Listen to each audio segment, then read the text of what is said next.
Yes, sir, you can start now. Yeah, thank you. Very good evening. My name is Dr. Kamal Kumar. I am medical lead from Ajanta Pharma. And on behalf of Ajanta Pharma, I welcome all of the esteemed faculty members and all of the delegates for today's digital dialogue on panel discussion and consensus on triple drug combination in hypertension. We have Professor Saumitra Ray as our speaker. Dr. Ray is interventional cardiologist at Vivekananda Institute of Medical Sciences, Kolkata. And expert panelist, we have Professor Dr. Rishi Sethi, interventional cardiologist from KGMU, Lucknow, and Dr. Rahul Gupta, who is interventional cardiologist at Apollo Hospital, Navi, Mumbai. So before starting the meeting, I would take few minutes to express our gratitude towards all of the doctors. Ajanta Pharma salutes all of the doctors who are true warriors in the current pandemic battle. A big thank you to all of the doctors on behalf of Ajanta Pharma, sir. We will like to take few slides on corporate presentation as a recognition towards the contribution of 30,000 square feet COVID center with ICU facilities from Ajanta. Honorable Governor of Maharashtra has appreciated Ajanta Pharma. Also in 2020, Ajanta Pharma committed 6 crores to fight COVID-19 pandemic. We are committed to serve healthcare needs worldwide.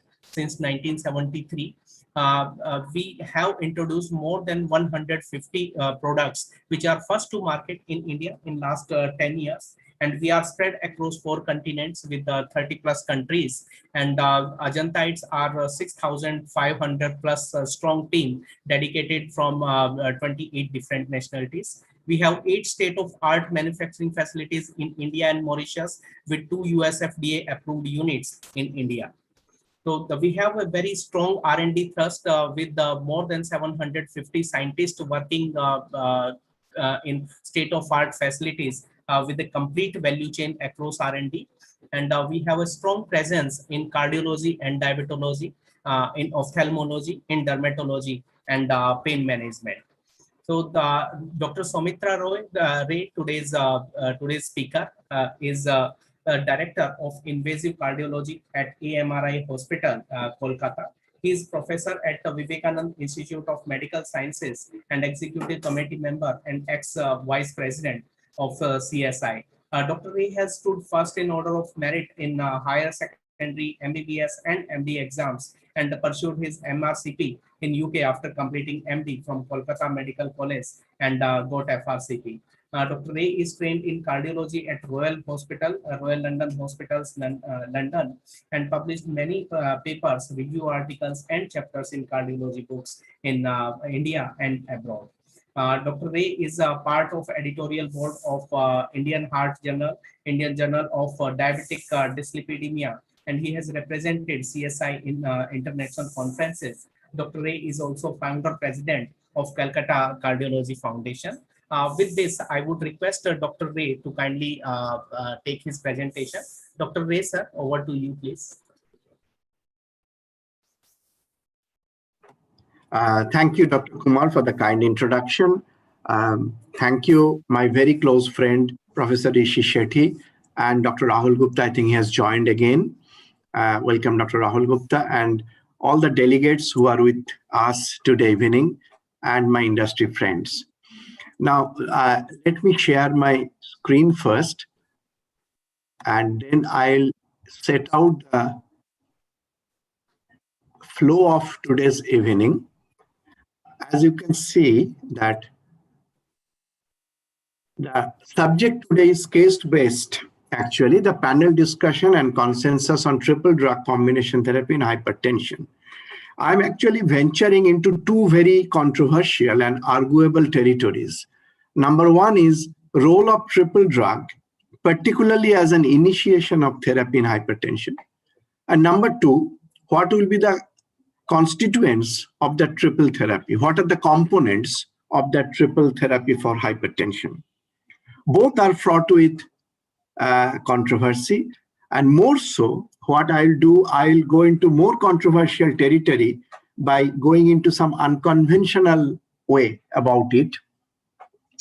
But to make my conscience clear, we have got two of my colleagues over here, Dr. Rishi Sethi and Dr. Rahul Gupta, whose integrity and expertise in this field are known all over India. So we'll try to arrive at a consensus opinion, but I'll request them as well as the delegates to feel free to give their opinion without any constraint or without any obligation, so that science prevails at the end of the day. Now, I have made out 3 cases for you. My plan is to go one case at a time, ask the opinion of both my panelists independently, very briefly. I won't comment at this stage. And then at the end of my presentation, I'll come back to these 3 cases again. The first case is a 40-year-old male executive presented with headache. He smokes and drinks. He's slightly tachycardic, around 90 at rest. BP is 184/104, so about severe hypertension. Systemic examination is normal. There is LVH already set in the ECG. Urine microalbumin is positive. Creatinine is 1, electrolytes normal. Sugar is borderline. LDL cholesterol is slightly high. Now, I go to Professor Rishi Sethi. We will just focus on the hypertension aspect and what antihypertensive regime you will start on this patient at your outpatient department clinic. I'm not talking about the diabetic bit, kidney bit, or the cholesterol bit overall.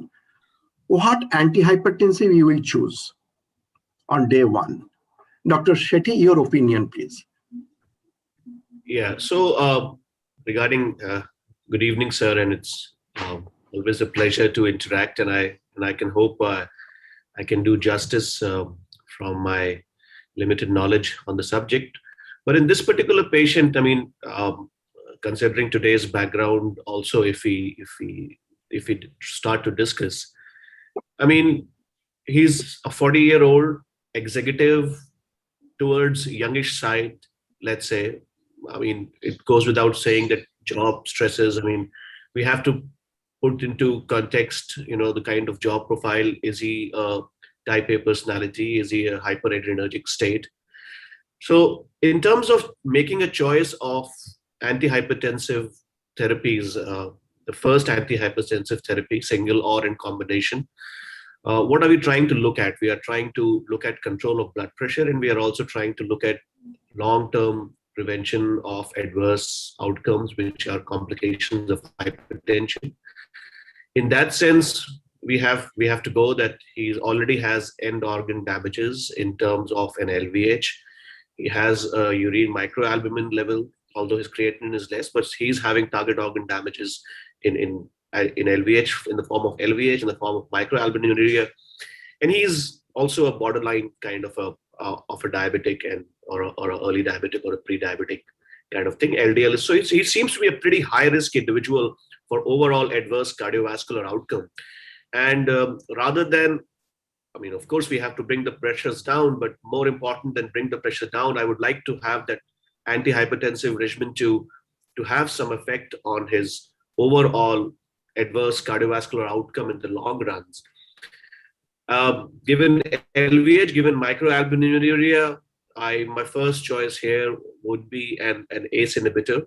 And I know that an ACE inhibitor in this particular patient may not be sufficient enough to bring the blood pressure down to the desired level, given that he's pretty severe form of a hypertension. So it has to be, I will start two drug combination in this particular patient. And I feel I would either go by an ACE inhibitor and a diuretic combination, or an ACE inhibitor and a calcium channel blocker combination. That would be the first choice that I would be given. Pulse rate is 90 per minute. It's a little higher, hyperadrenergic state, but at this moment, I would not consider beta blockers in him. My first choice would be ACE inhibitors plus a diuretic or a calcium channel blocker in addition to an ACE inhibitor. Thank you, Professor Sethi. So your very, very copybook style defensive batting, fantastic, and that's classical. So as per ESC guideline, we'll start with a RAS blockade, that is ACE inhibitor, maybe if not tolerated ARB, plus either a diuretic, maybe a long-acting diuretic, like chlorthalidone or indapamide rather than hydrochlorothiazide, and a time-tested and evidence-based calcium channel blocker, either of these two. Dr. Gupta, what is your approach? Very briefly. Yeah. So very briefly, this is a typical patient which we see, a patient working in a corporate, young patient, and with all sympathetic adrenergic overstate, and we see end organ damage already set in. So this patient definitely, at first go, we know that this patient is going to require a combination therapy for sure, because single monotherapy is not going to help this patient. So that would be my approach, and RAS blockade, either a ACE inhibitor, ARB, in combination with a calcium channel blocker. And I will look at his because this is the newer generation beta blockers, I think would be a good idea to add in this patient. I might consider adding to this patient. I will see the response and then a diuretic or a something. But this patient definitely requires a combination therapy and control of the other risk factors as well. So I would agree with Professor Rishi or whatever he says. So Dr. Gupta, perhaps you will have the first choice is very clear. You will give an ACE inhibitor or ARB. The second, you are now toying with the idea of a calcium blocker or a diuretic or even a newer generation beta blocker, which is a bit addition to Dr. Shetty's views. So, okay, we'll keep that in mind. Because these patients usually they have a sympathetic overdrive, and coronary. We know that the heart rate itself is now an independent coronary risk marker. So I would want to have his heart rate also get controlled with lifestyle. I've made your point very clear, very clear. Yes. I won't comment at the moment at all. I'll go to the next case.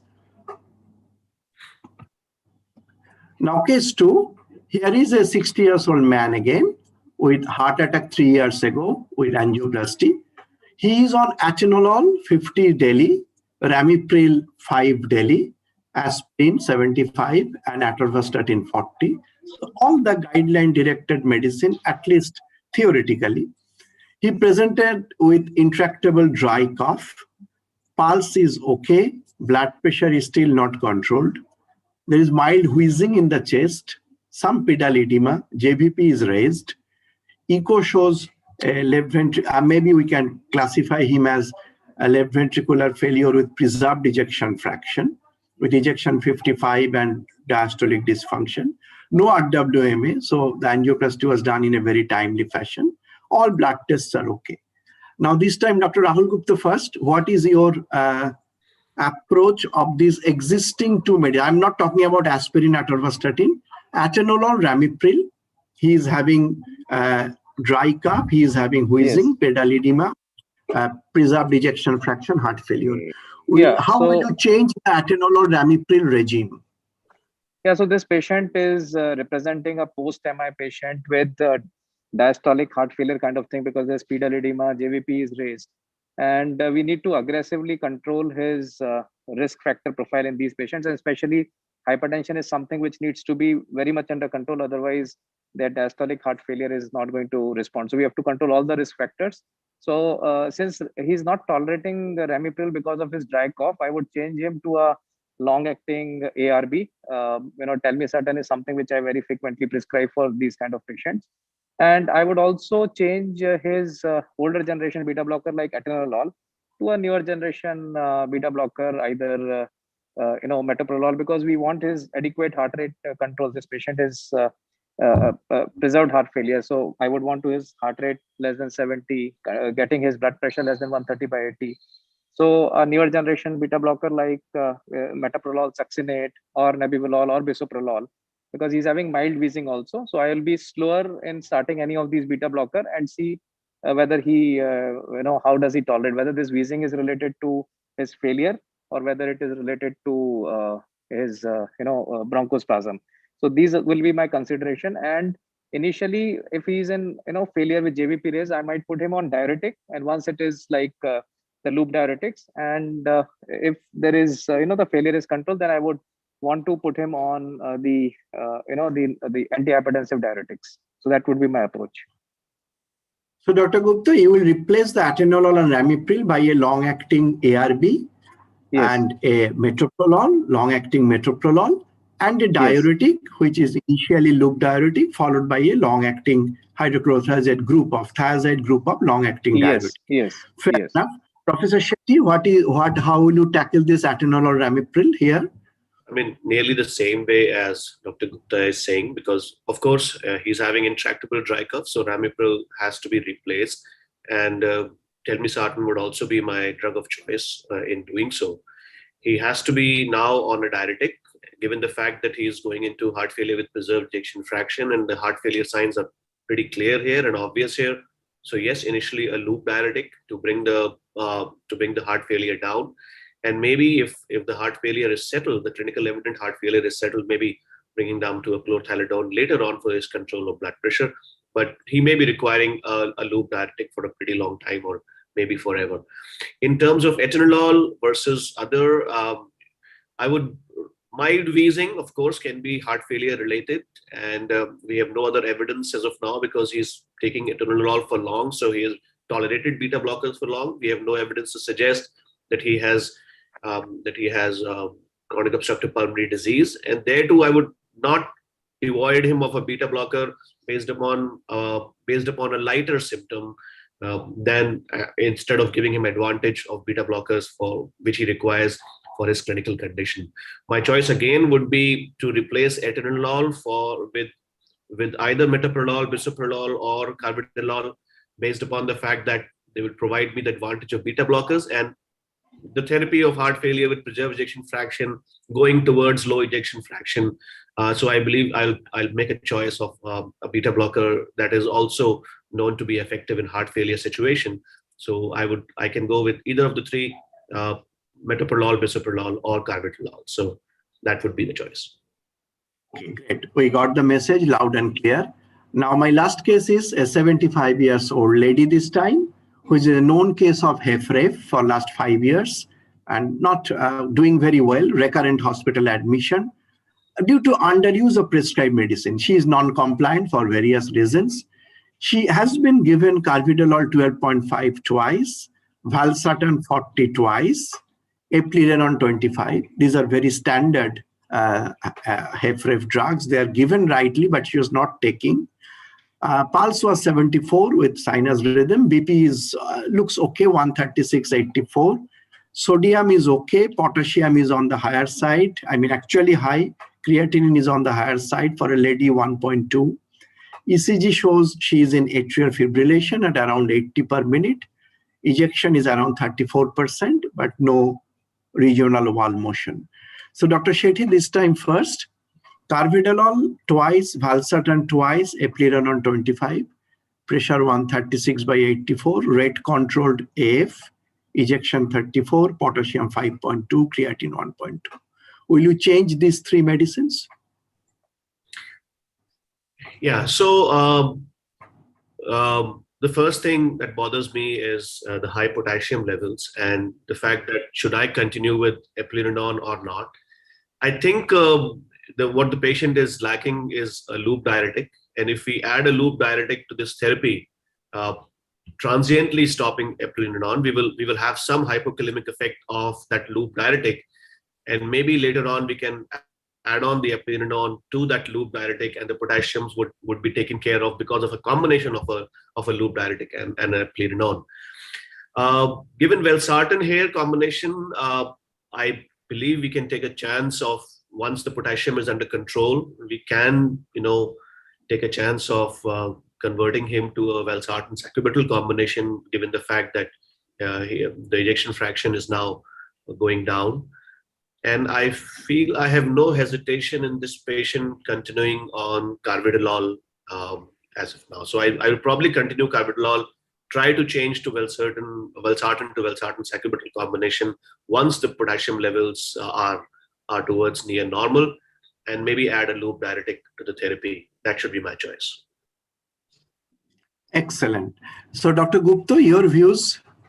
Yeah, so I would agree with Professor Rishi because this patient is typical reduced ejection fraction, and I think Arni has shown to be a wonderful medication in this group. We have to obviously take care of the potassium, which he has rightly pointed.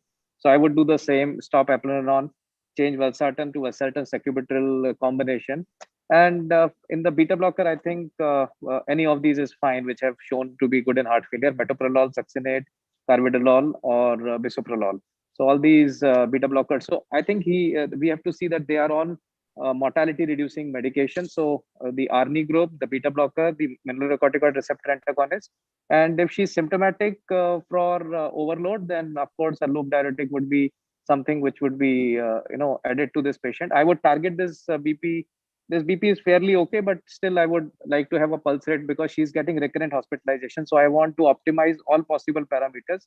So would want to get her pulse rate less than 70, either by increasing a beta blocker if possible, or adding ivabradine. Sorry, this patient I think is an atrial fibrillation, so ivabradine won't work. But and trying to get the BP slightly better than this if it's tolerated by the patient. So my approach would nearly be the same as Professor Rishi has said. Dr. Gupta. So we have got both of your views on all the three cases. Now I will go to my presentation and we'll come back to the cases and give my opinion at the end, my suggestion. So if we very quickly go through my slides, we know that 1 in 5 young adults suffer from hypertension. Anita Saxena study, which came about 5 years ago, which took us by storm. 20% of students between grade 8 and grade 12 was found to be having hypertension by standard parameter, and 40% of them were obese. So it's a real concern for India, apart from our adult hypertension, which is around 30 to 35% for urban and 25 to 30% in rural India.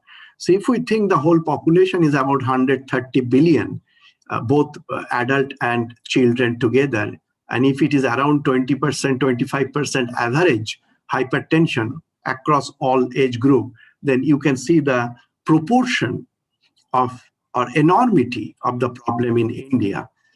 And every 50% of Indian patients have uncontrolled blood pressure. These come in various shapes and forms from all over the world, that when the undetected is around 50%, of the detected 50% are treated, of the treated 50% are controlled.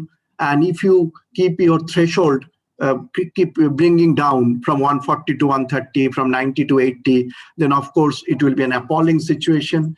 If tomorrow you say that is 120 by 70 is my target, then almost 0% will be controlled hypertension. So it is both way playing up, one from the patient side, one from our investigator side.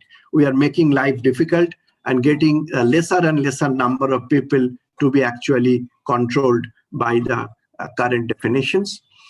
But at the same time, we know that cardiovascular mortality risk doubles with each 20 by 10 millimeter mercury of blood pressure increment. That is a very old but very authentic trial came in the JAMA and Lancet. But that starts from 115 by 75. So it is no surprise that 135 by 85 has got double the risk of 115 by 75. But that is an epidemiological observation when the patients are not intervened. But do we reduce the risk by the same amount, that is by 100%, if we reduce it from 135 to 115 and 85 to 75?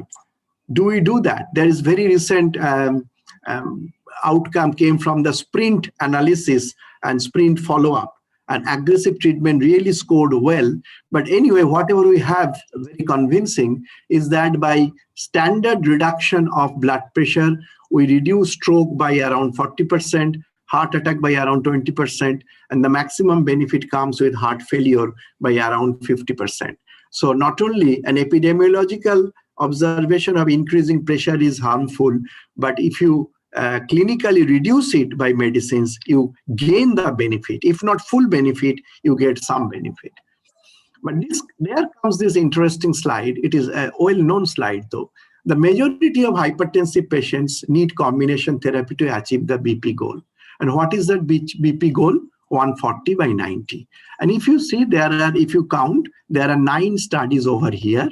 of which 2 required 3 to 4 drug, and rest 7 required 2 to 3 drug. None of these required 1 to 2 drug. And what was the achievement of systolic blood pressure average? 137, 138, 41, 44, 32, 38, and 128. Excepting the last one, 128, other 8 are not achieving the optimum blood pressure by today's standard, which is 130 cutoff for systolic. By their standard, it was okay, around 140. But by today's standard, none of them are achieving the blood pressure. So this 1 to 2 will become 2 to 3, 2 to 3 will become 3 to 4, and 3 to 4 medicine will become 4 to 5 medicines.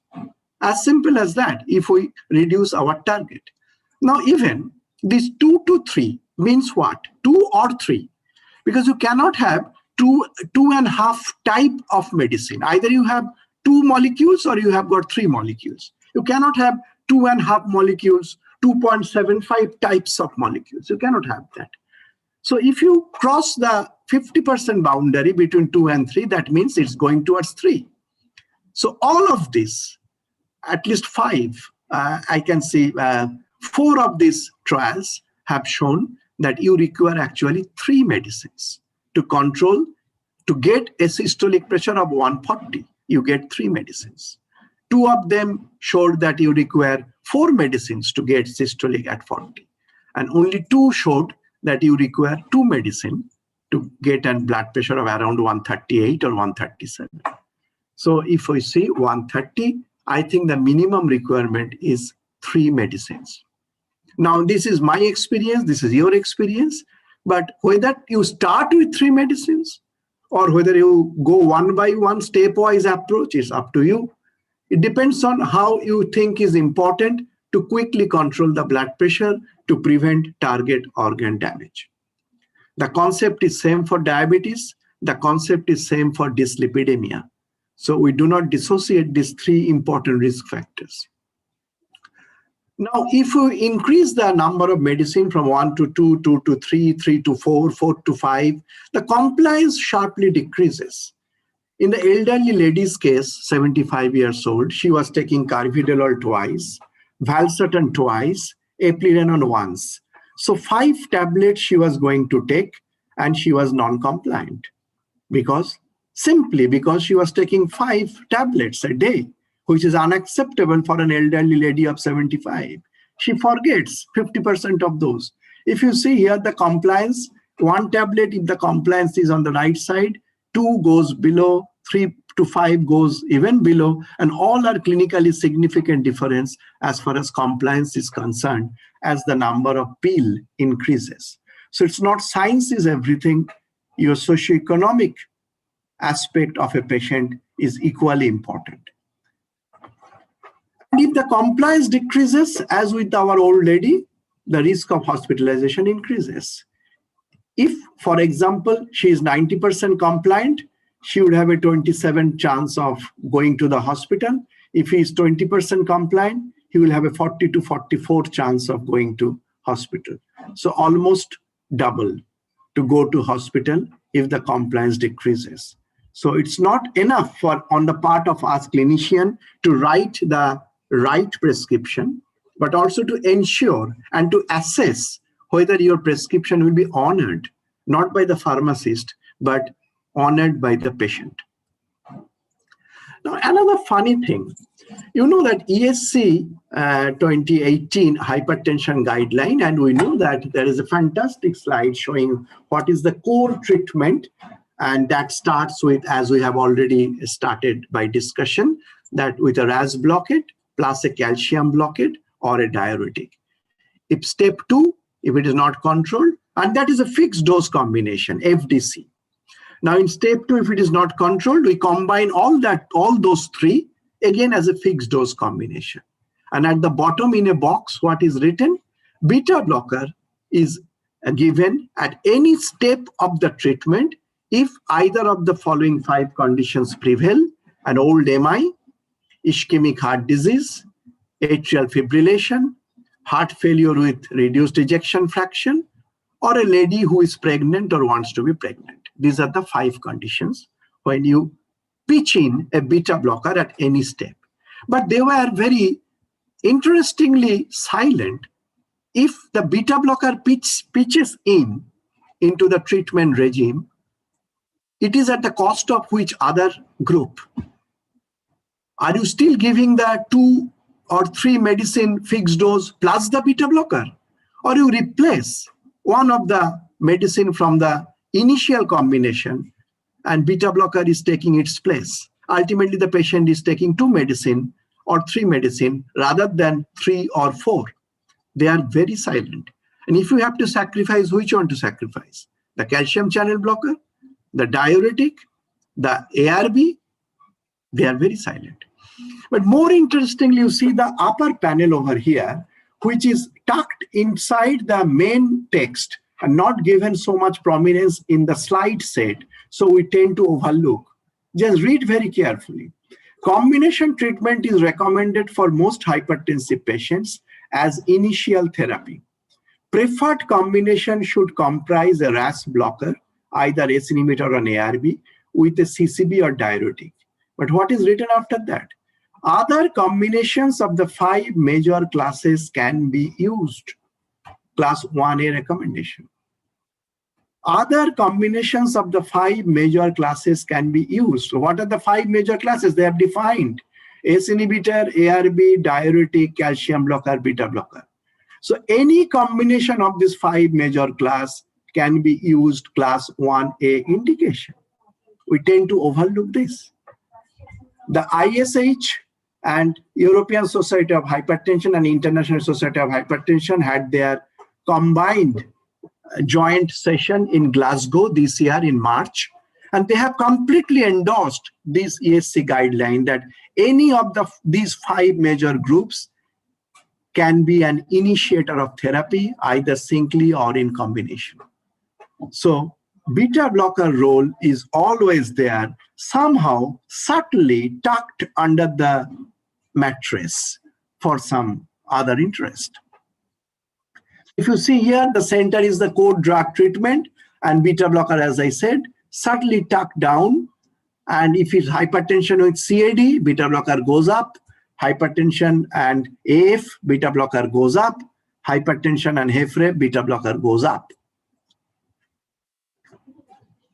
Now, if we see the current antihypertensive therapy, which reduces the cardiovascular event, stroke, major event, cardiovascular event, as I already mentioned, they are reduced with proper control of blood pressure, whatever be the medicine you use. But can we do better? Prompt blood pressure lowering, does it have got an effect? Prompt versus delayed blood pressure lowering prevented 17 stroke or 25 major CV event per 1,000 patient followed for 6 years. 13% reduction in all-cause mortality, which is not significant, but 15% reduction of cardiovascular event, which is significant, 28% reduction in stroke, which was significant. If you remember value trial, valsartan versus amlodipine, after 1 year, they proved to be same. But within first 3 to 6 months, amlodipine was far superior to valsartan, particularly in terms of stroke. Why? Because of more quick control of blood pressure by amlodipine compared to valsartan. Target organ damage is reduced if you control the blood pressure quickly, within a month rather than within 6 months, within a week rather than within a month, which applies the same philosophy for cholesterol control, for sugar control. And even for heart failure nowadays, we say 4 medicines within 4 weeks, because the benefit starts from day 1. As I said, value trial showed this thing. I've already explained it. Now, triple versus dual combination, if you see that calcium blocker with diuretic, ARB with diuretic, ARB with CCB, they all reduce on an average 30 millimeter of systolic blood pressure. If we combine the 3 together, an ARB, a CCB, and a diuretic, it is about 37 millimeter. So not only you are gaining a 30% benefit, 30 to 37 is about 25 to 30% extra benefit. But also by today's standard, when your systolic target is 130, you are getting much more percentage of patient within the optimum range of blood pressure, which will be very difficult to get with two medicines. Particularly if your starting blood pressure is in the moderate range, not in the mild range, that means beyond 160 by 100. So if we now come to the individual component, let's take, for example, this combination, which we are talking today, metoprolol, telmisartan, chlorthalidone. Efficacy, safety, tolerability, outcome, all four parameters, they have had evidence, all the three molecules. If you see triple drug antihypertensive treatment in a single pill, it improves adherence, as I already showed adequately. Now, panelists, what is the opinion of initiating triple drug combination at high-risk hypertensive? May I ask you at this point, we go back to our panelist. Say, I'm not saying in mild, but moderate to severe hypertensive patient. I'm not going into the individual component also. Do you think in some cases you think of starting the therapy with a triple combination? Dr. Gupta, please. Yeah, so I think it's a very valid point. And as we were talking about the hypertensive control legacy, we have dysglycemic glycemic legacy, cholesterol legacy, and I would agree completely with you that we need to control these blood pressure as early as possible, and especially when we see a patient who is very uncontrolled for a long period of time. And we have seen in our clinical practice that almost always they require multiple combination, and I will not hesitate, like the patient which you showed, BP 184 by 100, target organ damage already set in. These are the patients who would eventually require a triple drug combination or three drugs. So I would rather initiate them at the very beginning with close monitoring. So that would be my approach for these kind of cases. So I would agree with what you said. Dr. Sethi. I sure would second that if I'm convinced that this patient, the only exception probably I will make is extremes of ages and first time diagnosed severe hypertension. First time diagnosed severe hypertension, I would, there are so many other things that I would like to rule out. If a consistent blood pressure is in the severe range, if it's not a first time diagnosed one reading value and extremes of ages, if these parameters are eliminated, and if I'm convinced that this is the kind of blood pressure that the patient maintains at home, certainly a triple drug combination would be something that I would initiate. It would be, I would not waste time too much in titrating the medication over a prolonged period of time. Excellent. So ice is melting at different degrees with. Actually, I am a great believer of triple drugs, so that's why. now we are coming to that. No, of course, it is arguable. We are open to opinions. Excellent. Let's go to the next part.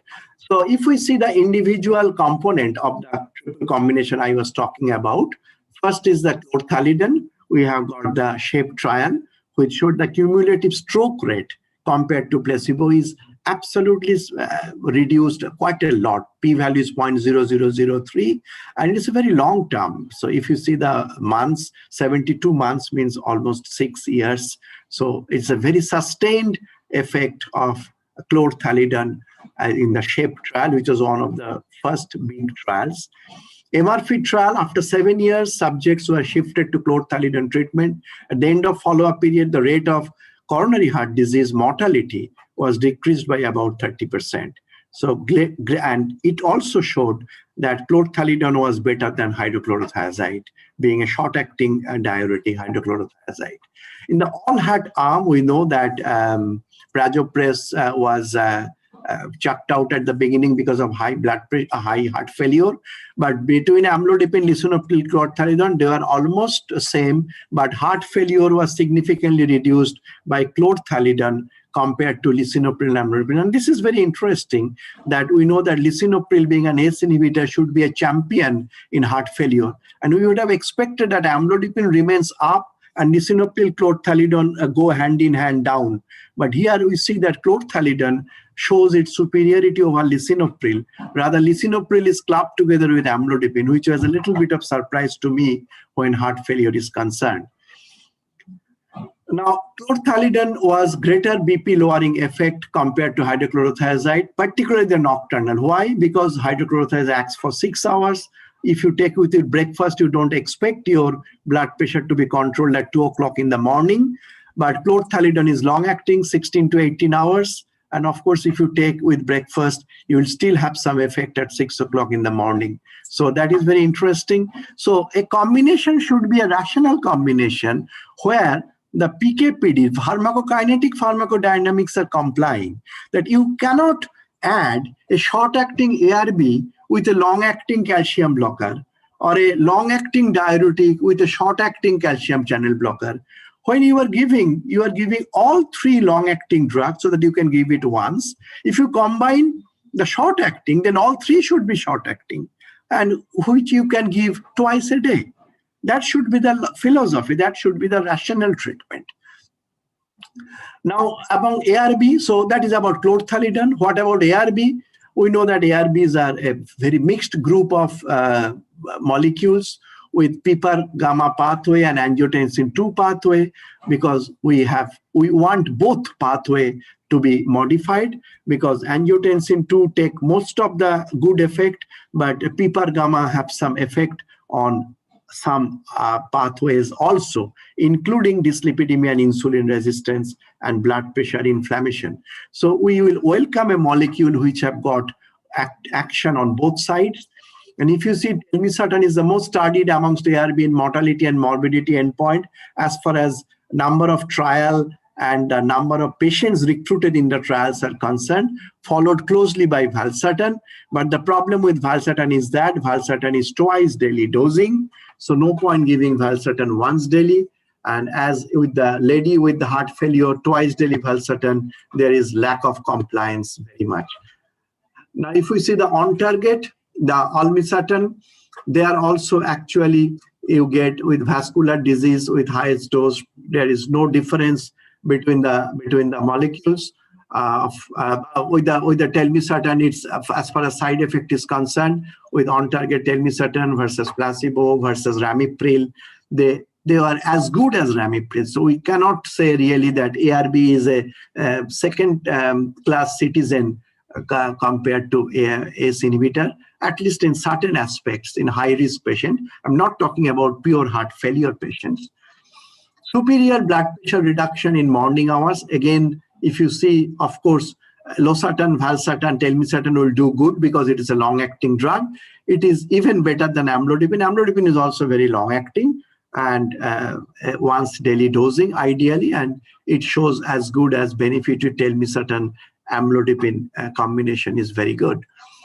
Central aortic blood pressure, if you see, which is another important thing which was highlighted by the CAFE-SUBTRA sub-study of Ascot, showing that it's not always the cuff blood pressure, arm blood pressure, which is the reflection of what is happening in the body or to the target organs, but we need to reduce the central blood pressure, which is not always easy to determine. That's why it is not clinically so attractive to us.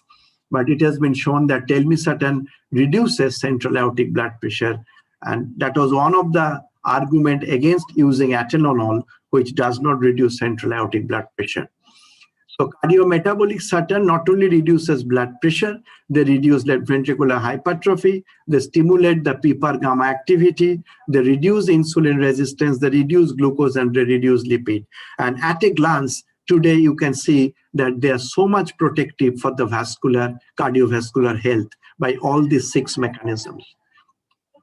Now, if we come to the last molecule, that is metoprolol, increased heart rate is a long-term predictor of cardiovascular event in high-risk hypertension, and that has been very adequately shown, not by the beta blocking people who are not very interested about heart rate, but it came to highlight when ivabradine came, and with the Italian group's constant endeavor, we are much aware of the importance of heart rate and reduction of heart rate in heart failure, in ischemic heart disease, as well as ischemic cardiomyopathy.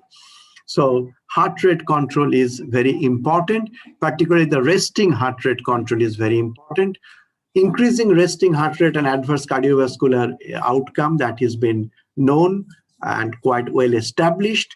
The ideal is between 60 to 70, the resting heart rate. Some people sometimes ring you that my heart rate is 60 and my doctor is saying I am getting toxicity, so reduce the dose. So you just say that change the doctor, don't change the medicine. Beta blockers versus placebo, composite outcome, if you see that study population above 60, below 60, they all have the equal tendency compared to placebo, that composite outcome is improved with beta blocker, particularly in younger patients, because elderly patients have got reduced sympathetic or beta receptor in their vascular bed. So the beta blocker loses some of its potency above the age of 70, 75, because they do not find the receptor to act on. Metoprolol on hypertension is, in different doses. I mean, I don't have to say that metoprolol is a good antihypertensive. We are now much veteran in using metoprolol. And the primary prevention of MAFI, thiazide versus beta blocker, total mortality was better with beta blocker. Sudden cardiac death, it is the forte of beta blocker, sudden cardiac death.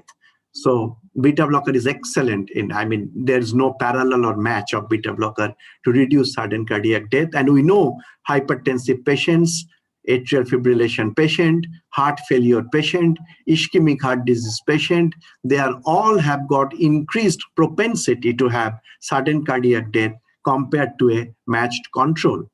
And thiazide diuretic sometimes increase this tendency for sudden cardiac death because there is electrolyte imbalance, the potassium-sodium imbalance, magnesium imbalance. So to counter that, it is always a good idea to add a beta blocker when you are giving a thiazide type of diuretic to counter that electrolyte imbalance. So they actually complement each other. And sudden death reduction with beta blocker, there is enough evidence with metoprolol from primary prevention, in secondary prevention, in heart failure. And there is, I don't have to impress upon you that MAFI trial, Merit Heart Failure trial, the meta-analysis, that metoprolol, or so to say, the long-acting beta blockers have a fantastic effect to reduce sudden cardiac death in all scenarios, in primary, secondary prevention, and in heart failure scenario. ELVA was a study where beta blockade decreased atherosclerotic progression by doing carotid intima media thickness. So that is an interesting aspect which you don't ascribe usually to beta blocker, that they have got anything to do with atherosclerosis. Rather, we say that RAS blockade is more to do with atherosclerosis, apart from statin, of course. But here there is a small study which showed us that beta blocker, particularly metoprolol, can also reduce carotid intima media thickness. I expected some more studies with beta blocker with atherosclerosis because it's relatively simple study to do a carotid intima media thickness, but unfortunately there is not much in literature. BCAP study, all-cause mortality or any cardiovascular event, MI or stroke, were again significantly reduced by long-acting metoprolol. But remember, these are all trials with long-acting metoprolol, though it is particularly suitable for heart failure. But to me, if you use metoprolol, it's better to use a long-acting metoprolol, because not only for compliance, but also for more clinical benefit rather than short-acting twice daily. But you have to give twice daily also if you use short-acting. Merit Heart Failure all-cause mortality was reduced by an astronomical p-value of 0.409, 34% reduction compared to placebo over 3 years. Merit Heart Failure sudden cardiac death, as I mentioned, was again very significantly reduced from 9% to around 4-5%. And there is an Indian study as well with metoprolol, multi-centric study, phase 3 clinical study, to show the safety, efficacy, and tolerability of a fixed dose combination of metoprolol, chlorthalidone, and telmisartan. And metoprolol high dose clothianidone same dose, telmisartan same dose. So clothianidone remains the same, telmisartan remains the same, metoprolol 25 versus 50. And you see there is a fantastic proportion of patient after systolic blood pressure 140. It is within 3 months, you achieve more than 50% of patients achieving that. And proportion of patients achieving the diastolic blood pressure below 90, about 66%. So of course, if you keep these standards now 130 and 80, your numbers will go less. That is even more an reason to go aggressive to begin with. Mean change in ambulatory blood pressure also very significantly reduced with a high dose of metoprolol to start with. So advantage of this beta blocker ARB clothianidone, that among the ARB telmisartan is the gold standard, that we know, not only because of highest number of studies, but also for the compliance, because it's the longest acting. Of course, in heart failure segment, valsartan and losartan have got more trial, but overall, high risk cardiac patient with hypertension, telmisartan has got the highest number. Among the beta blocker, I would say metoprolol, bisoprolol are very parallel. Bisoprolol has got some more evidence only in the heart failure segment, but metoprolol has got a broader base. And even metoprolol and bisoprolol have got trials to show that they actually improve COPD, not acute asthma, but COPD patients and their outcome in COPD. There is some data coming up also.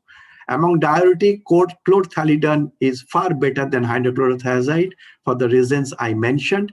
Now there were some questions came about loop diuretic. Loop diuretic is specific when the patient has got a shortness of breath and for symptomatic relief.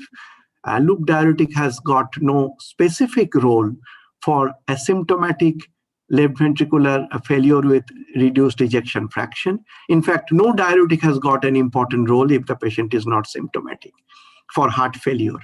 For pedal edema, they are equal. To reduce potassium, they are equal. Rather, hydrochlorothiazide clothianidone reduces potassium more avidly compared to Lasix, compared to furosemide. So I don't see any special need for a loop diuretic to give in these settings of patient unless the patient is a heart failure patient with shortness of breath. That is the main indication of loop diuretic, that also for short duration and a lower dose.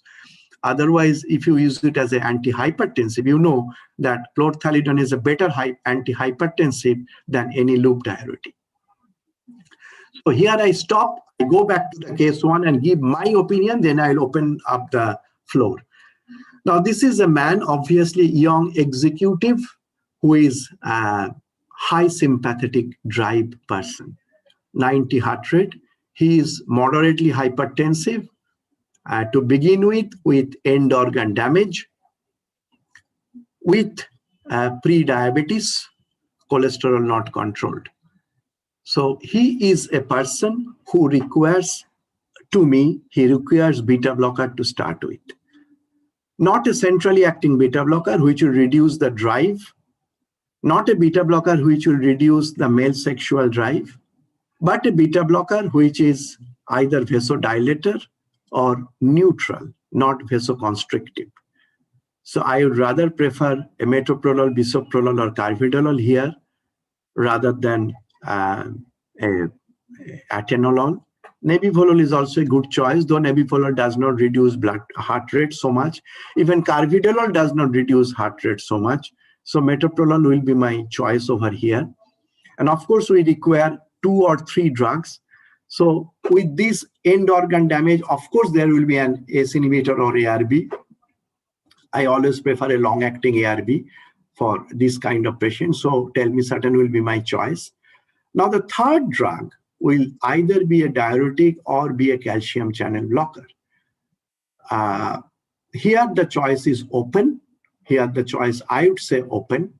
Either is a good choice, but it is up to you what you will start with, either a amlodipine-based therapy or a clothianidone-based therapy. Remember, there is a pre-diabetes, So might be a slight bias on amlodipine-based therapy. But again, urine microalbumin, there will be a slight bias against amlodipine. So on balance, they are on the neutral footing. So my choice will be here in telmisartan metoprolol combination along with either a diuretic, clothalidone, or amlodipine. Case 2, he is a middle-aged person with heart attack 3 years ago, though there is no heart failure. There is, of course, heart failure with preserved ejection fraction a little. He has got side effect of the existing medicine. Atenolol is, of course, not suitable. It is a short-acting drug. It has got evidence against it. And it is not very specific, not beta-1 receptor specific. Ramipril is giving him intractable cough, so we have to replace it. Now, to be honest, there is no evidence that beta blocker has got special role after an MI beyond 2 years. After 2 years, yes, but beyond 2 years, role is dubious. But well, if the patient has got heart rate still 80, we get a beta blocker. Past MI, even if 3 years, we get a beta blocker. Patient is tolerating the atenolol, so I'll replace it with the OD dose of beta blocker, that is metoprolol again. Ramipril, of course, I have to change to telmisartan because olmesartan has got some contradiction in MI patient. So again, telmisartan. But if you see that if we change ramipril to telmisartan and atenolol to metoprolol, it won't help to reduce the blood pressure further. So I need a third agent anyway to reduce the blood pressure. And when there is pedal edema, when there is JVP raised, but the ejection is 55, so I would rather add a diuretic. I don't see any special need for loop diuretic again here because the patient has not presented with shortness of breath. He presented with intractable dry cough. So he had to reduce the pedal edema, to reduce the congestion, to reduce the heart failure with preserved ejection fraction status. I would rather add a clothalidone type of diuretic. And if I get a combination of the three together, that will be a welcome replacement of this medicine. Case 3 will be a 75-year-old lady. It's an interesting case. You missed the first point, that recurrent hospital admission due to underuse of prescribed medicine. So here comes the social aspect. It's not the science-based medicine. Well, carvedilol is very good, at par with any of the other two beta blocker. But 12.5 BD is not a good dose. 25 BD is the highest dose. We need the highest dose. Already it's a twice daily dose. Valsartan, again, 40 milligram BD. It has to be 80 milligram BD, but creatinine, potassium are not helping us. Eplerenone has to be stopped at the moment till we settle the score with the potassium. And the lady is in AF. And we know that a telmisartan group of medicine is somewhat good in AF patient, though they are more touted to prevent the first attack of AF, but even in AF patient, they are well tolerated. So I will require a long-acting beta blocker over here, OD dose. So either a long-acting metoprolol or a bisoprolol. I'll definitely change the valsartan to a long-acting. Again, telmisartan is my choice. Eplerenone, I have to stop. The pressure is more or less controlled, but if I reduce eplerenone, if I change the eplerenone, one antihypertensive gone. So I have to replace it with another antihypertensive. What will be that? Will that be a calcium channel blocker? No, because the patient is having atrial fibrillation. He has got ejection fraction 34%. His potassium is high. So everything directs me to give a diuretic, Well, could be a loop diuretic, could be a standard thiazide type of diuretic. But here maybe to begin with loop diuretic and then convert it to thiazide, because particularly when I get the compliance issue, I need a one package tablet where you can have a long-acting beta blocker, a long-acting ARB, and some group of clothalidone or indapamide kind of drug. So that will be my choice over here. I stop over here, I stop sharing, and first I will go back to my panelist to give their overall views in 2 minutes. Then I suppose Dr. Rahul Gupta has got 2 cases to show from his own experience. So first, Dr. Gupta and Dr. Rishi Sethi, you gave your overall opinion regarding, I'm getting very point blank, what do you see the place of using a single fixed dose combination of metoprolol, telmisartan, chlorthalidone? Dr. Sethi first, in your clinical practice. So I think firstly, your dissection of data as well as clinical wisdom has, tried to change some thought process, but I was trying to crystallize the thought process in my mind, what has changed inside me, because initially I have to accept that I was quite reluctant to use beta blockers as a first line in terms of a triple combination therapy. But I think based upon whatever I heard today and trying to crystallize the thought process in my own mind, it goes without saying that chlorthalidone is superior to hydrochlorothiazide, and its role in antihypertensive regimens have been quite underplayed over a period of time. And it's time that we gave chlorthalidone a due recognition based upon, I believe it is one of the largest data in terms of stroke prevention, in terms of treatment of elderly, in terms of overall reduction of heart failure, stands with chlorthalidone, and it should be part of sometimes in elderly, it can be an isolated individual therapy used in standalone, but definitely in other individuals, it should be the first drug to be added. It's part of the combination therapy, even in a double dose combination. So chlorthalidone is clearly, a superior agent in this regard. The second is telmisartan being added to chlorthalidone. Again, these two drug combination, ACE inhibitor and chlorthalidone versus or telmisartan or ARB with chlorthalidone, are sort of a synergistic action. They kind of shake hands together, kind of counterbalance each other's side effects also. In Shep's trial, if I remember, hypokalemia being caused by chlorthalidone was leading. There was a side effect noted in Shep's trial, and that was increased incidence of diabetes, and that increased incidence of diabetes was somehow related to hypokalemia that was being produced, and it was shown in sub-studies. And when we combined ACE inhibitors with chlorthalidone, then probably that hypokalemia being produced by chlorthalidone was also being neutralized. So I think they have a synergistic kind of action, and they kind of neutralize each other's effects. So ACE inhibitors or ARB in combination with chlorthalidone is definitely one of the most superior therapies as far as the double drug combination goes.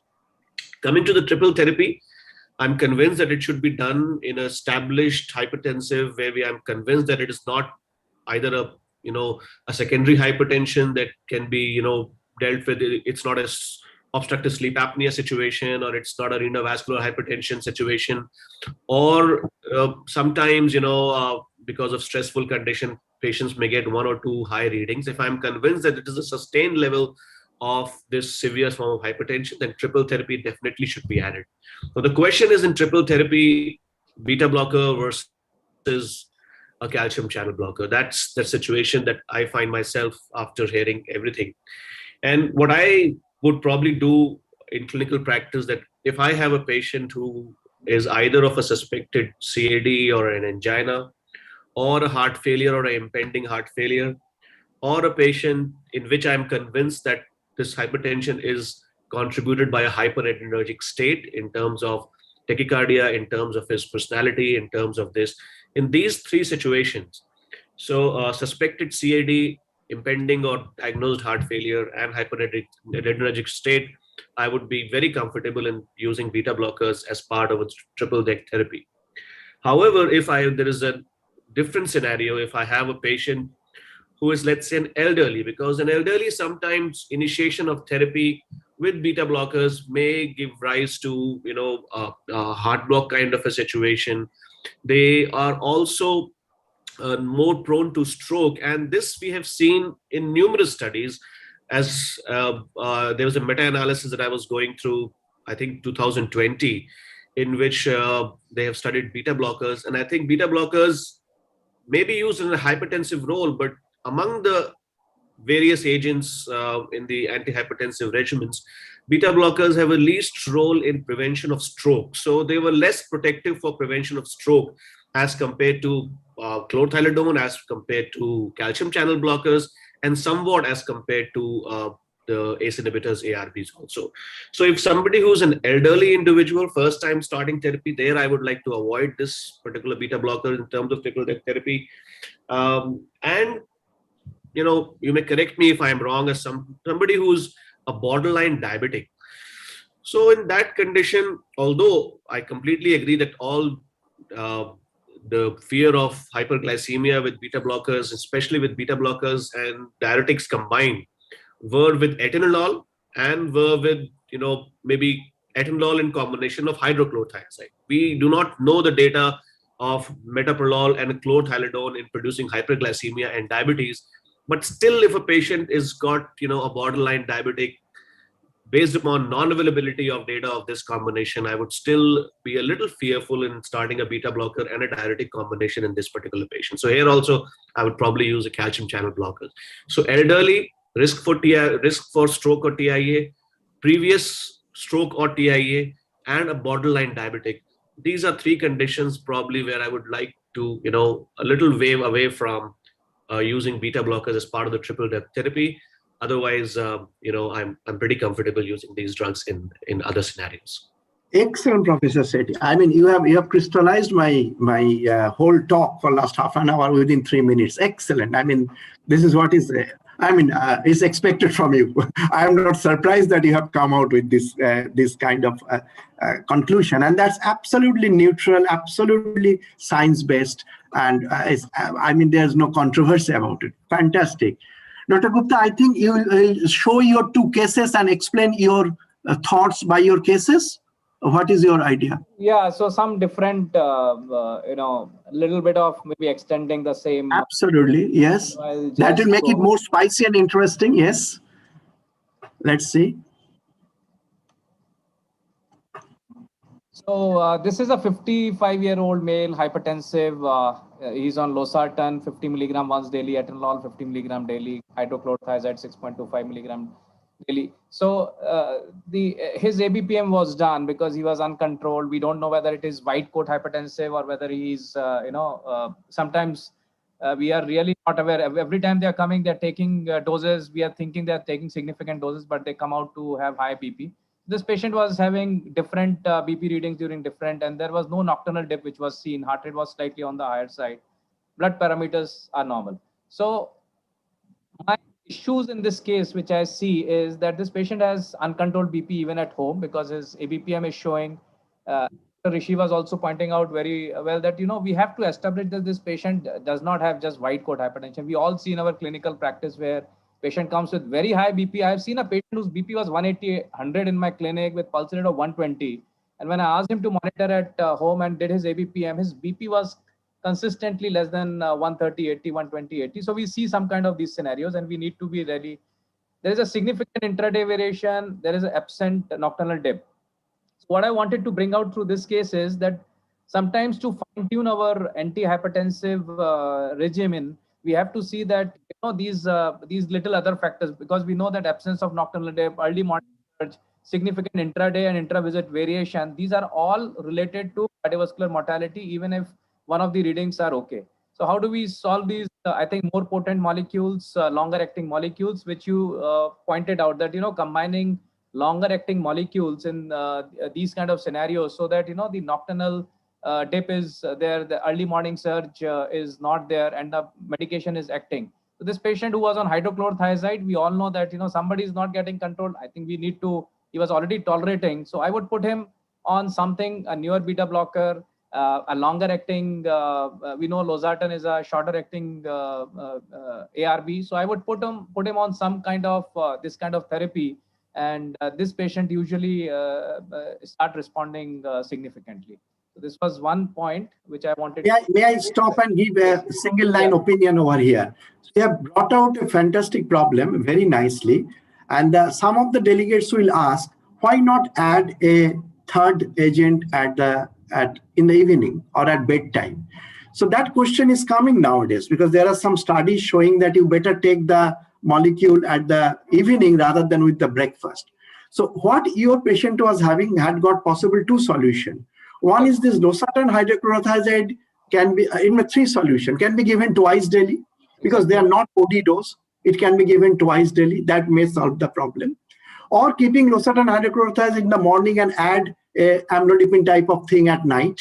That will solve the problem. Or the most rational is to combine the 3 or 2 medicines, but in a long-acting package and give it once a day.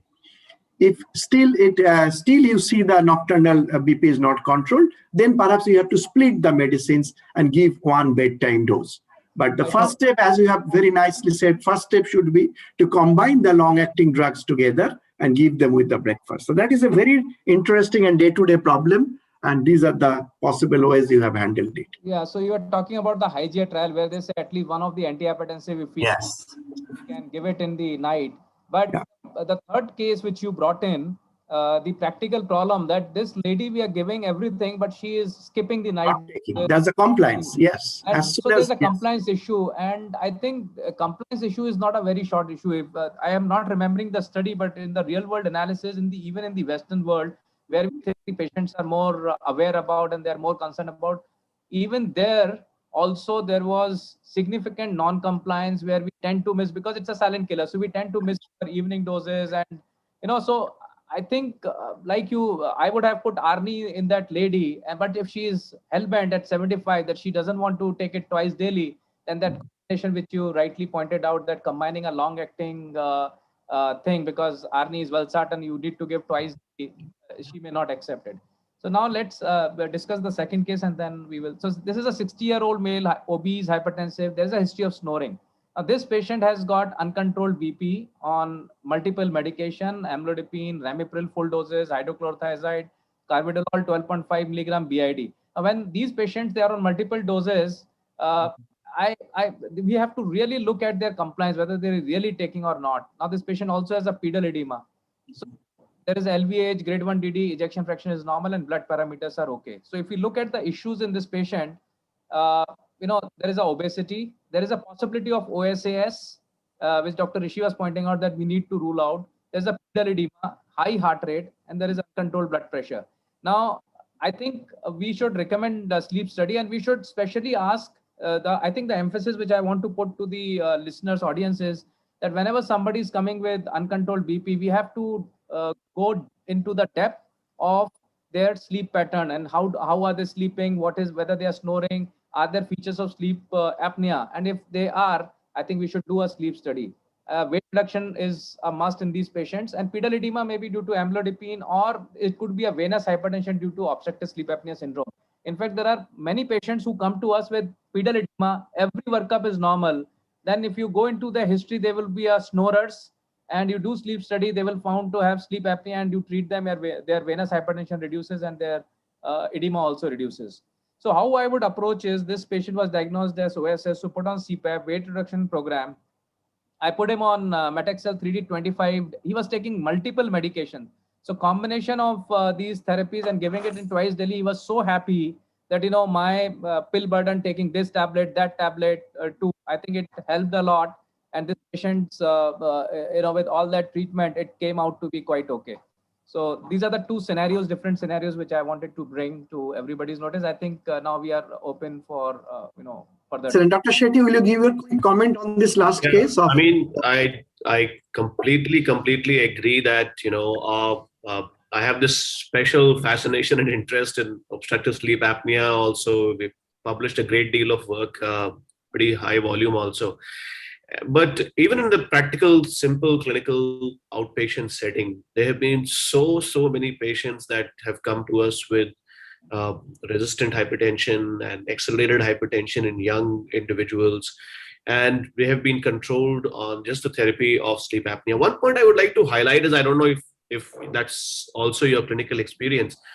Many a times, almost always, as in this case, we would relate obstructive sleep apnea with obesity. Of course, it happens pretty commonly in obesity, but a lean individual is not completely, risk-free from obstructive sleep apnea. So it is such a big, and the fact is that apart from just causing hypertension, it is throwing your entire, vascular tree and your autonomic nervous system into such a strong haywire that, it's like completely all through the night, your autonomic nervous system is playing, your circadian rhythm is going away. So treatment of obstructive sleep apnea sometimes become very important. And if you can make more and more people aware about it, then probably we'll be doing great benefit to a lot of patients that we encounter. Yeah. Excellent. Actually, almost 30% of patients of OSA are not obese. And important thing is that you don't get the history because the patient doesn't know whether he snores or not. Even some son or daughter, if coming, they also may not know. So it's his partner whom you must interview, either wife or husband, that does he snore or does she snore? That is the most important thing. And often you do not get that history because husband may not accompany the lady, or the lady comes with her son. So we miss that history. So what I found very tricky, if I suspect strongly, I just admit them for one day in a hospital and give special instruction to nurse and junior doctor that observe while he was sleeping. And many times I'll tell you, to my surprise, they said, sir, he was snoring like hell. And I immediately arranged for the polysomnogram. Diagnosis is clinched in a day. Patient goes happy home on CPAP.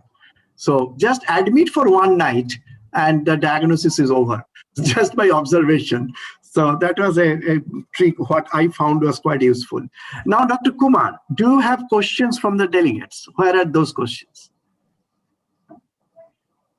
Yes, sir. Actually, there are few questions. Actually, the 2-3 questions I would like to put forward.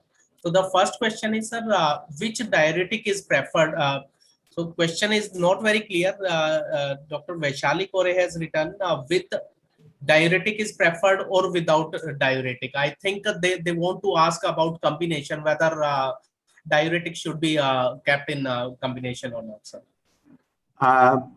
Yes, Dr. Vaishali, actually, you see that diuretics are, for the last 50 years, as a first-line therapy for hypertension. Many people came and go, but diuretics remained. And I'm surprised that when various trials like ASCOT and other trials have denied the beta blocker diuretic combination compared to calcium channel ARB or ACE inhibitor combination, the beta blocker was downgraded, but the diuretic was kept in the same. But the relative disadvantage of that combination is equally contributed by beta blocker and diuretic.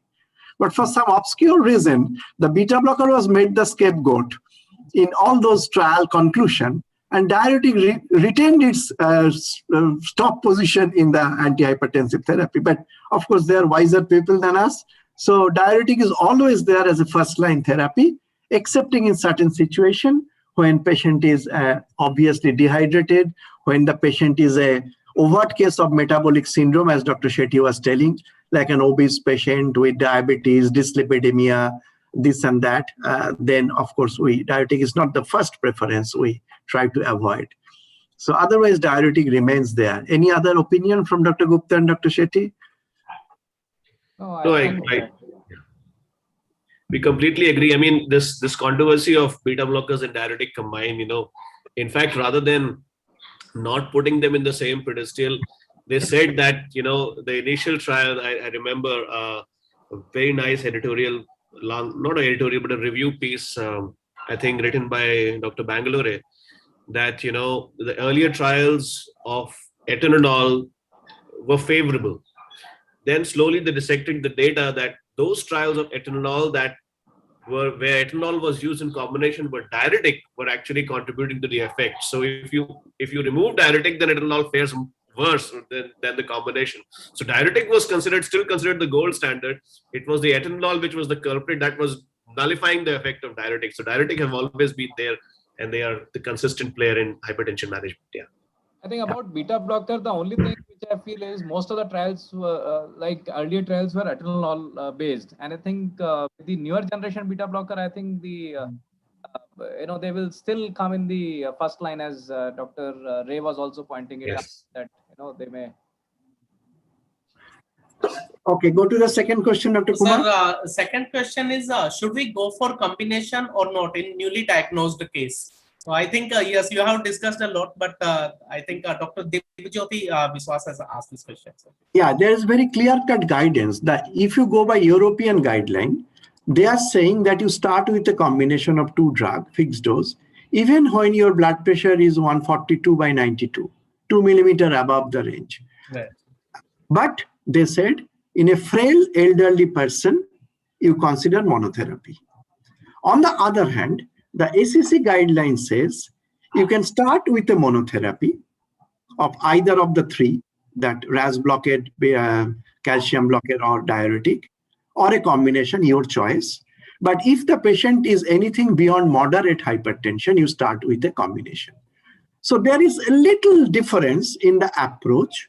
So European is saying give the combination to start with everybody excepting the elderly. And American are saying use your choice to give mono or dual therapy, by accepting in mild hypertension where you may start with single therapy. So there is a little difference of your goal, but ultimately the goal is the same, 130/80. So today or tomorrow, majority of them will require a combination therapy, not only to get to the goal, but also to counteract the side effect of one antihypertensive. That is also very important. As we are discussing, ARB increasing potassium, diuretic decreasing potassium. So they counterbalance. Calcium blocker causes pedal edema, ARB reduces pedal edema, diuretic reduces pedal edema. ACE inhibitor causes cough, amlodipine reduces that ACE inhibitor induced cough. So there is a complementary effect of each other so that the patient can tolerate the drug more. So it is not only just having more effect on blood pressure, but also to tolerate each other, we need a combination. So combination is the future. No question about that. Next question, Dr. Kumar. Next question is from Dr. Jyoti Kumar, sir. How do you justify combining diuretic and beta blocker in case of hypertension with type 2 diabetes mellitus, as both these drugs increase blood sugar? So Dr. Sethi, I pass this ball to you. Yeah, you already answered this. So I mean, firstly, I mean, to give justice to fair justice to metoprolol, I think all the earlier trials in which there was a severe hyperglycemia being produced or a significant hyperglycemia being produced, they were with atenolol and hydrochlorothiazide trial. Those were the combination. Having said that, we have already discussed that, there are, I mean, we can prefer this agent if beta blockers and diuretic combination, if the patient has a suspected heart failure or a suspected CAD or a hyperdiuretic state. I think that would not matter too much. But I think this issue has been discussed. Dr. Ray, if you can. Dr. Gupta, what is your view on it? No, I would agree with what Dr. Rishi has said. So we don't pay, because most of the patients which are coming to us now these days with so many comorbidities and uncontrolled hypertension, and suppose somebody is with CAD, we need to give a beta blocker, he's having a diabetes also and all those things. So almost everybody gets it. And with newer generation, we are really not too much worried about the increase in the sugar, either with chlorthalidone. And when we are practically using all these medications, we're not too much worried. We are not looking into, too much in details. But as initially with the metabolic syndrome, a young patient who has come with us, and we are preferring ARBs in those cases with newer generation beta block. So what I want to say is we are not too much worried about it. That's what I would say. And I had an open fight with Dr. Neil Poulter on this issue of beta blocker in diabetes and in Indian scenario in CAD program in Mumbai a few years ago. Fortunately, the whole crowd vetoed for me. And as a protest, Dr. Neil Poulter didn't come in the group photograph.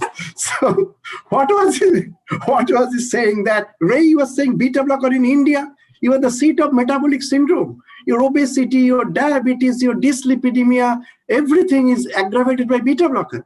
I said, yes, Dr. Poulter, we are the seat of metabolic syndrome and we are the seat of coronary artery disease. all my patients are having 30%, 40%, 50% atherosclerotic disease. They are liable to go for plaque rupture any day with sudden cardiac death any day. So why don't you give beta blocker and treat your cholesterol and sugar with appropriate medicine? Don't you have medicine to control sugar and blood cholesterol? So the bottom line is that beta blocker has got pros and cons, even in a diabetic patient. Diabetic patient on the one hand requires beta blocker, on the one hand does not require beta blocker. So on a balance, I think you individualize your patient. Yes. See what is the more aggravating problem.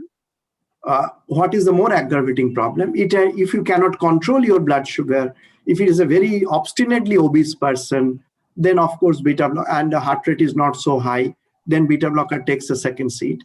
But if you think otherwise, the atherosclerosis predominates in this patient's life, and he will have not a good prognosis with diabetes, then beta blocker of course comes.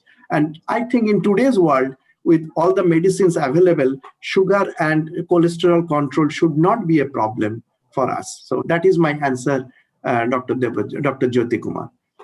Next is. Thanks, sir. And the last question is, sir, second last actually. Dr. Rajesh Chaudhary has asked, please tell antihypertensive drugs of choice age-wise basis. Actually, this is very funny that we Indians have come out with this age-based drug recommendation.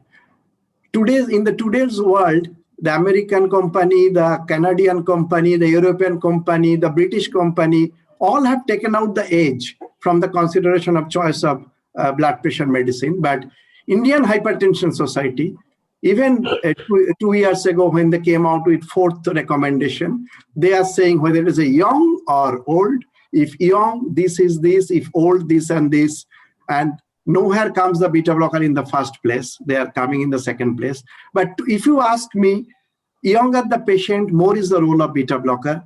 More old the patient, less role of beta blocker. Again, it is a double-edged sword, just like diabetes. Like a young person, executive, huffing and puffing all the day, anxious, he needs beta blocker. Because he is the person who has got high sympathetic drive, who is going to have sudden cardiac death and acute MI. We are seeing more acute MI in 30s and 40s than in 70s and 80s. So here beta blocker is protector. At the same time, this beta blocker can reduce his drive. So he may not climb the stairs in his office. He may feel a bit less motivated, less energetic. Even in bed, he may feel less motivated because he's a young man, he needs. So again, it is a double-edged sword. So I think you have the choice of beta blocker is very important over here. You choose a vasodilating beta blocker, a metabolically inactive beta blocker, a not centrally acting beta blocker. You are not giving Inderal or giving a propranolol or atenolol. Rather, you give nebivolol is a fantastic medicine over here. It increases men's sexual potency. It increases drive. It causes vasodilatation. It is good for peripheral vascular disease. It's good for asthma. So nebivolol, metoprolol, bisoprolol, I keep them together. Carvedilol, I'm a bit skeptic in this situation. They're very good for heart failure, but not in general metabolic scenario. And atenolol is, of course, not so good. Your picks, Dr. Gupta and Dr. Sethi. Dr. Gupta, please. Yeah, so I would agree with about the beta blocker things which you have said. The safest, suppose somebody asked me on the phone, suppose somebody's BP is high, if you don't know the creatinine, if you don't know the electrolytes, if you don't know anything, I think calcium channel blocker immediately. Amlodipine, yes. Immediately Yes. Because you are not worried about any kind of side effect. These are the practical things which I'm. Like DPP4 inhibitor we promote in diabetes, that you just hit and run, you don't have to see anything. Similarly, in the blood pressure segment, amlodipine is that way, that you don't need monitoring. Particularly in the COVID days, when you don't see the patient back, when they don't go for checking the ECG or checking the blood creatinine, potassium. Yes, I agree to that. But Dr. Sethi, I think you are seeing the COVID patients now. Yes, you are in charge of COVID. So I think I would not hesitate too much of use of beta blockers in a diabetic. Of course, in a metabolic syndrome, in a young individual, borderline diabetic, HbA1c here and there. We don't want to push him off the cliff towards diabetes a little early, let's say a new onset diabetes. But otherwise, if a patient is a established diabetic and he's taking therapy for diabetes overall, then my decision to start beta blockers or not would be based upon the other clinical setting. I would not worry too much about the diabetic part of it. Fantastic. But give your expertise on use of RAS blockade in COVID patient. There was a controversy 1 year ago. Yes. I don't think I have very strong viewpoints here. I think it's just quite an open field. I don't think so. I'm competent to make that decision. So, but I would like to hear what you feel. No, I don't think so. That controversy stood the time. There was initial papers which said that ARBs and all those things cannot be given. It acts by the ACE mechanism, the entry of cells. But I think all those are invalid. People can continue because initially, I think during the first wave, a lot of calls started coming from the medico friends who were on like orthopedician on ARBs because this information was circulating about antihypertensive things and all. So I think which has been laid down. This is what do you feel, Dr. Ray? I found it slightly funny. You also unknowingly fell into that trap by saying they should continue. All the guidelines on the statements came out saying that people on RAS blockade for whatever reason should continue while on COVID. But the term continue and the term initiate are different terms. So if you get a newly diagnosed hypertensive coming with COVID, there was no hypertension, he was not on any medicine, now he is coming with COVID positive and his blood pressure is 150/100. Will you initiate RAS blockade? No guideline says, they stop short of that, saying that you initiate. They said continue. But that is an open field? I don't know. I don't have any answer. I think it was just as Dr. Gupta was saying that probably because the pathway was the ACE receptors, then they got, but I don't think so that really a good large clinical data really came out of it. There's no data. There's no data. So it's your discretion. Yeah. As the last question. Last question is, sir, if patients has pedal edema and I have to use calcium channel blocker, which calcium channel blocker should be used? Already pedal edema or pedal edema induced in calcium channel blocker induced pedal edema. If it is a calcium channel induced pedal edema, you change the brand. And if it's still there, you change calcium channel blocker altogether. If it is already there for whatever reason, for hypertension, for heart failure, for renal failure, then it has got nothing to do with calcium channel initiation. Right. And there, the calcium channel, say amlodipine, will have the same percentage of further edema as in a non-edematous patient to begin with. It's not that it will aggravate automatically the already, because the mechanisms are different. You know, the mechanisms are different completely. But if you say among calcium channel blockers, there is controversy. Cilnidipine people claim that they have got the least amount of pedal edema. Eflunidipine says they have got the least edema. Now the agenilidipine people are saying we have got zero edema. We do not know. And as these are all Indian, Japanese kind of molecule, we do not have great database from Europe or America on which usually we bank for data on those countries. So, but these are very easy. I don't know why we don't create our own data giving cilnidipine, agenilidipine, benidipine, eflunidipine, and amlodipine. These are 5 molecules and see who are having edema. What do you think, Dr. Sethi, Dr. Gupta? So I have seen edema with all the calcium channel. Yeah, exactly. But then what you initially suggested, somebody on amlodipine, then I would change it to either eflunidipine or benidipine or one of these dipines which are supposed to cause lesser chances of edema. But there is no calcium channel blocker which can claim that they have zero edema. True, absolutely. The dose helps, or the addition of a diuretic, maybe adding chlorthalidone or any diuretic may help as an antihypertensive along. That is also a bit controversial, Dr. Sethi. What is your idea? These calcium channel induced edema, does it respond to diuretic? I don't think it's a, I mean, people tend to give it as a reflex reaction, but I don't think so. I mean, if it is a true calcium channel induced pedal edema, it will, I mean, there might be a marginal 10%, 20% shift here and there. Initial, they reaccumulate. I think if you go to the pathology, it is a selective dilatation of pre-capillary arteriole. Yeah. And the post-capillaries are still not dilated, so there is increased intracapillary pressure and there is oozing of fluid. So actually the antidote is ARB or ACE inhibitor, which causes post-capillary arterial dilatation and which can take away some of the edema caused by CCB. So again, there is justification of combining an ARB and CCB from that aspect also. Okay, I think we have finished our questions. Yes, sir. Yeah, time will also. Yeah. Anything left out, Dr. Kumar? No, all of the questions have been covered. So it is always a great pleasure, Dr. Ray, because you, Dr. Shetty, as well as Dr. Gupta, I think it's a wonderful session, sir. Everybody has enjoyed the sessions. Almost 3,000 doctors across country logged in this program. So, and the overall feedback is quite good, inspiring. And there's no doubt, I think you have shared many important facets of triple drug combination uses in the different contexts. I think that is a very important take-home pulse for the all audience. Definitely, along with their own clinical perspective, definitely took the right combination for the management of hypertension. With that positive note, sir, thank once again on behalf of Ajanta. Wonderful session. I request all my audience take please all safety precautions to save yourself as well as family, because you are the most important warrior for as a frontline warrior in the field. With that positive note, sir, stay healthy, stay fit, sir. Yes, Dr. Roy, you want to say any departing remarks? So I was saying that as a company, I appreciate your company in the sense that you bring out very innovative types of combinations.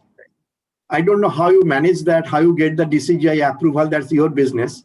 But you bring out those kind of combination which really help us. It's always better to have the choices so that we can pick and choose.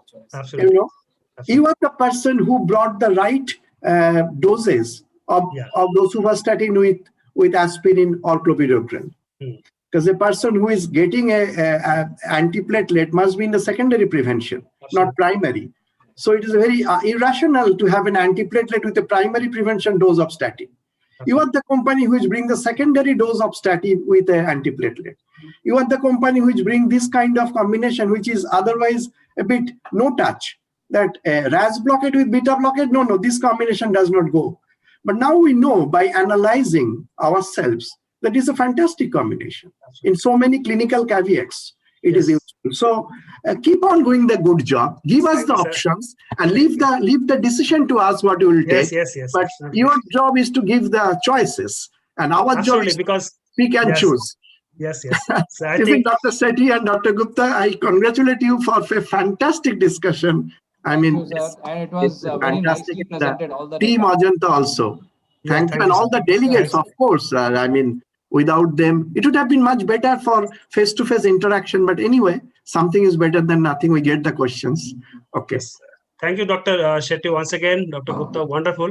And Dr. Ray, sir. Thank you, sir. Thanks. Thank you. Thank you, sir. very much, sir. Good night.